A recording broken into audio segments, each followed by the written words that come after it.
نن چې محترمو زمونږ کوم وظیفه ده نو د شعبان د مبارک میاشتې وظیفه ده. په دې میاشت کې محترمو چا دا وظیفه وکړه، الله پاک به د انسان تمام حاجتونه دا پوره کولا. الله پاک به د انسان تمام حاجتونه دا بولا پوره کی.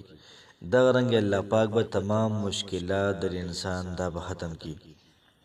یاد ساتئ محترم کو استاسو حاجت د دنیاوی که استاسو حاجت د آخرتی، که استاسو حاجت دیدار الهی وی، که استاسو حاجت جنت حاصلول وی، که استاسو په دنیا کې پیسې پکار وی، استاسو کور پکار وی، استاسو ځان لګاډه پکار وی، ځان استاسو بزنس او کاروبار پکار وی، نو دا وظیفه محترم استاسو لپاره ده. د تمامو ټینشنونو نه، مشکلاتو نه، جګړو نه، پریشانو نه، د غم نه، ټینشن نجات لپاره بالکل پاورفل وظیفه ده. بسم الله الرحمن الرحیم. شروع کوم د ډیر زیات بهون کی او د ډیر زیات مهربان رب په نوم باندې. السلام علیکم ورحمت الله وبرکاته. امید در رب کوم چې تاسو ټول به ټیک ټاک الله پاکم خوشاله آباد ساته. الله پاک دې زمونږ استادو تمام مسائل، پریشانی، ټینشن دا ختم کی او الله پاک دې زمونږ استادو تمام حاجتونه پوره کی. الله پاک دې موږ تاسو ټول بار بار مدینه منوره ته، مکه مکرمه ته، دغه مقدس مقامات ته الله پاک موږ تاسو بار بار دا بوزي. نن چې محترمو زمونږ کما وظیفه را د شعبان د میاشتې حواله سره ده. کم حلقه شعبان په میاشت کې محترمو دا وظیفه کوي د رمضان نه مخکې د رمضان نه مخکې محترمو چا دا وظیفه وکړه. د دې انسان په زړه باندې محترمو کم چې حاجات دي، کم چې ارمانونه دي، کم داسې امیدونه دي چې پوره کیږي نه، ناممکن کارونه محترمو دا به الله پاک د انسان لپاره ممکن کی.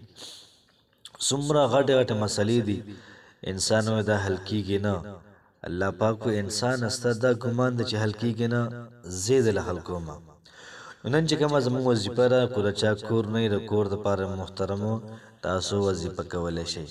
دغه رنګ چا سره مال او دولت نه د هغه لپاره وظیفه کولای شئ. دغه رنګ محترمو کو څوک د نوکاری په تلاش کې لري، د کاروبار په تلاش کې لري، دیاړې په تلاش کې لري، ځان لري شروع کی روزانه د محترم وصل پیروي روزانه ان شاء الله العزیز الله پاک به د انسان ته د غیب نه رزق ورکي. الله پاک به د انسان ډیر زیات محترم مرسته وکي. دغه رنګي کورونو کې جګړې دي یا حسد دی، بغض، کینه، ان شاء الله العزیز د وظیفې په برکت باندې الله پاک تاسو ټول کارونه دا محترم ختم کی. دومره لاجواب وظیفه محترم، دومره بهترین وظیفه ده. موږ دا وظیفه روزانه کوو. موږ د پتهشتنه چې درې په وایډ سری نو راځي چې زره وظیفه طرف ته. نن چې کومه زمنګ وظیفه را دا یو قسم له قرآنی وظیفه را. الله پاک موږ ته په قرآن کې ویلي د غرنګي په سورۃ البقره کې په دویمه سپاره کې الله پاک موږ ته دا ویلي: اللهم ربنا آتنا فی الدنیا حسنه وفي الاخره حسنه وقنا عذاب النار. معنی مفهوم دا دی: اللهم اے زمونږ رب، اللهم ربنا اے زمونږ رب. نو کومه دعا چې پر ربنا سره وشي یا اللهم ربنا سره وشي، دعا الله پاک لازمن قبلای. نو زمونږ د دې وظیفې لومبنۍ خبره د قبولیت شرط دا شو، حدیثو کې راغلي کومه دعا پر ربنا باندې ویلې شي اللهم ربنا باندې الله پاک د انسان دعا د قبلای. ولې کې موږ ته یو اشاره ملو شوه: اللهم ربنا اے زمونږ رب، ربنا اے رب زمونږ، آتنا فی الدنیا راکه موږ ته دنیا، راکه موږ ته په دنیا کې حسنت نیکی. یا الله پاک زمونږ د دنیا چې کوم ژوند دی دا موږ له هسته کې نیکی پکې راکه، مطلب موږ سره احسان وکړه. نو په دنیا کې تعالی الله پاک ژوند درکې، بهترین ژوند درکې. نو بهترین ژوند وسنګي ستاب کور بهترینی، ستاب نوکری دا ډیر زیات بهترینی، ستاب کاروبار بهترینی. اللهم ربنا آتنا فی الدنیا حسنه. یا الله پاک په دنیا کې زما امداد وکي، په دنیا کې مرا نیکی راکي، په دنیا کې خپل مرسته زموږ سره شامل حال کې.